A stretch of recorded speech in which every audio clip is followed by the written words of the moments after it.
Cedar Ridge. I am Milo Timberlake, your main anchor. And I'm Grace, your primary anchor. And you're watching Wolf TV. The news has come out that we will be returning to in-school learning after about 2 days of asynchronous learning. Lucky us, I can't wait to go back to school. Me neither. Let's find out about some other exciting things by segueing to Rhett's Corner.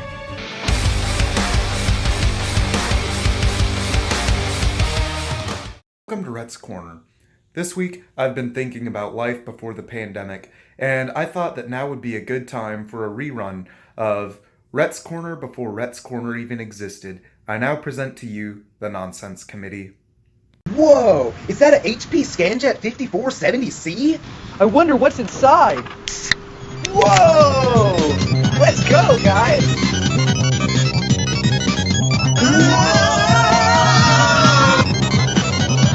This information is crystallizing into your mind. The Nonsense Committee welcomes you. Greetings everyone and welcome. We have just a few upcoming events that we'd like to share with you. Could somebody get the light? We're doing Breathe Really Hard Day again this year. It was a big hit last year, and I can't wait to see how big of a hit it's going to be this year. We can't wait to watch you do it again. So, today, class, we're going to talk about why is it important for people and cultures to construct narratives about their experience. Why might that be important?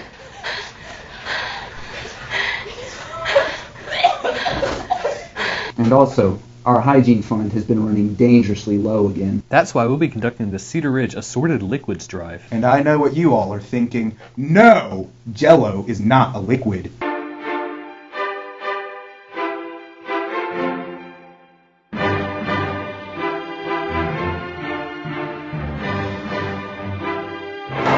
Hey, that looks a bit chunky. We can't take that. Go on.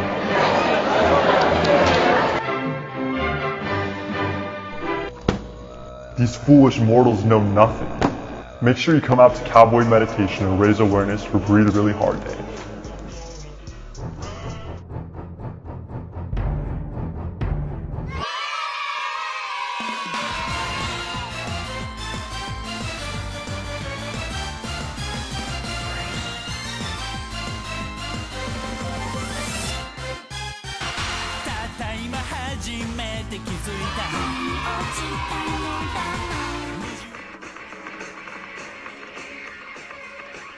In honor of our imminent return to school, I and the rest of Wolf TV thought it would be appropriate for me to do an episode focusing on various abandoned schools. Butlerville High School, built in 1904 in a tiny Indiana town of the same name, began to fall into disrepair after Indiana began consolidating its schools in the 50s. Bennett College in New York was founded as a women's high school in 1890, then became a junior college for women. It was closed down in 1978 as gender-inclusive schools became more popular. Here's some graffiti found in a school in Detroit. Elmira School in Stark County, Illinois, was built in 1902.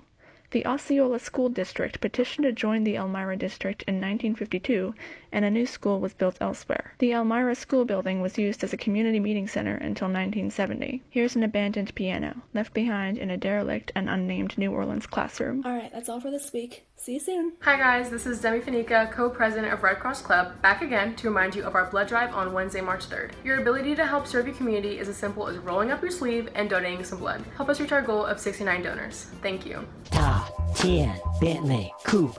You can't catch me. Hey everyone, and welcome back to Pop Culture with Katie. In light of schools reopening in a couple weeks, I decided that today we're going to talk about a few of my all-time favorite high school movies. First up is Clueless. Clueless follows Cher, a rich and social student who matches together two of her teachers, and it seems to go pretty well. After this, Cher decides that she and her friend Dion should give a makeover to the new girl, Ty. This also succeeds. And throughout this process, Cher realizes that she may need a makeover of her own. Oh, and she falls in love with Paul Rudd. Well, not actually Paul Rudd, but the character that he plays, Josh.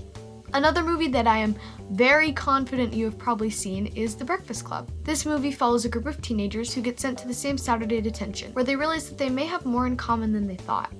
And they go do a bunch of crazy shenanigans. Now, I know you're asking yourself, Katie, what about one of the most iconic high school movies, High School Musical? Well, I've never seen it. Yeah.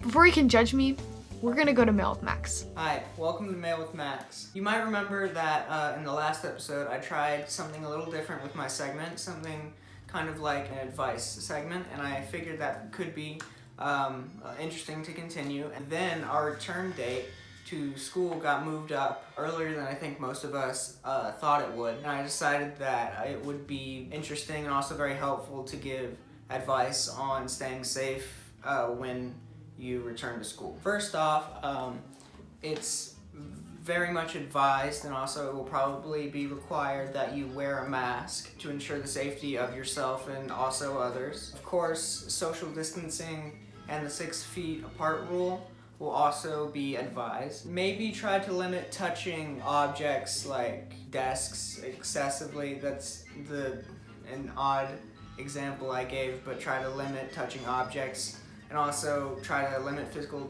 contact with other students. Try to limit touching your face around the eyes, nose, and mouth area. And finally, just be safe, guys, okay? This has been another segment of Mail with Max Advice Edition. On to A Moment of Zen with Isabel.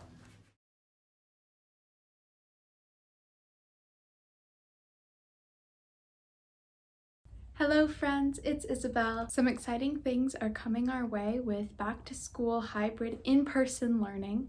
As exciting as in-person learning is, we have to remember that we're still in a pandemic, and I want to give a gentle reminder of what it means for us to all be going back in person. So please take the necessary precautions to ensure everyone's safety, such as mask wearing, washing our hands, and staying 6 feet apart. If you're nervous about returning to school, maybe you're a freshman or a new student, have never been in the building before, remember that we're all one big community and family, and we're all there to support each other. I'm so excited to see some of you in school or continue to see you virtually. I hope you've had a lovely week with 2 days off, and I'll see you next week. Thanks, Isabel! That concludes our show, and thank goodness for that. The amount of happiness I'm having to portray right now is painful to my soul. Agreed! Let's just wrap up on 3. 1, 2, 3. This has been Wolf TV. Wolf TV.